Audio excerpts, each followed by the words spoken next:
Okay, so we're group number 4 and we're the Smart Green Factory. This is Catherine, this is Hansel, and Victor and Andres are right here. We're basically doing a prototype of a factory, a futuristic factory that's going to have a renewable energy source attached to it. So what we have in here is the whole complex system that will convert from the DC power generated at the input to an AC power at the output that can be interfaced with the utilities grid. We can see that in here, if you would like to, in which we prove that we are synchronized to the grid and that we are deciding and controlling the amount of current that we want the output to give. So if we ask for 2 in here, it's going to give us exactly 2. If we ask for 3, it's going to change to 3. That means that we are fully controlling the DC to AC conversion system.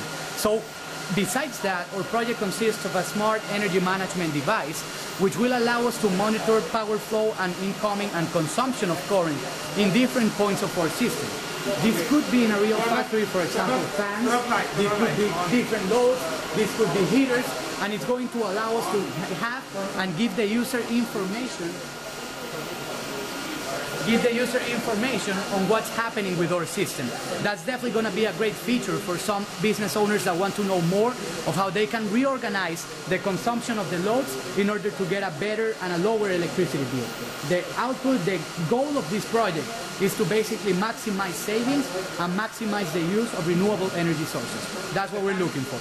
We have the display of the smart energy management system here, constantly giving us some information on current consumption, change on current consumption, and the amount of current that we're buying from the grid. And then we have the set of loads that are completely being controlled by the microcontroller that we see right here. That microcontroller is also connected to the internet and will allow us to perform specific functionality. Like, for example, if we want to turn on some of the lights, we cannot do this right now because the system is being reconnected.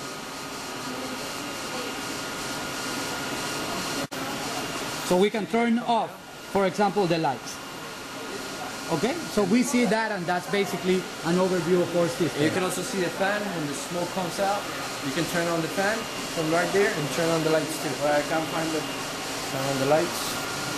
You see the lights coming out. And you wait, and you turn on. Okay, so at this point what we have is the final point of this energy management system, and it is that we can control everything through the internet. So for example, an internet interface website is going to give us information on the current consumption so that it can be remotely accessed by anybody all over the world. Besides that, we can perform some actions, like for example, I want to turn off lights from my home, the lights of my business. I can do this and the lights will be turned off. That basically encloses everything in our system, and it was very technically challenging, but we got it working, and it works very good. It can really maximize savings. Thank you.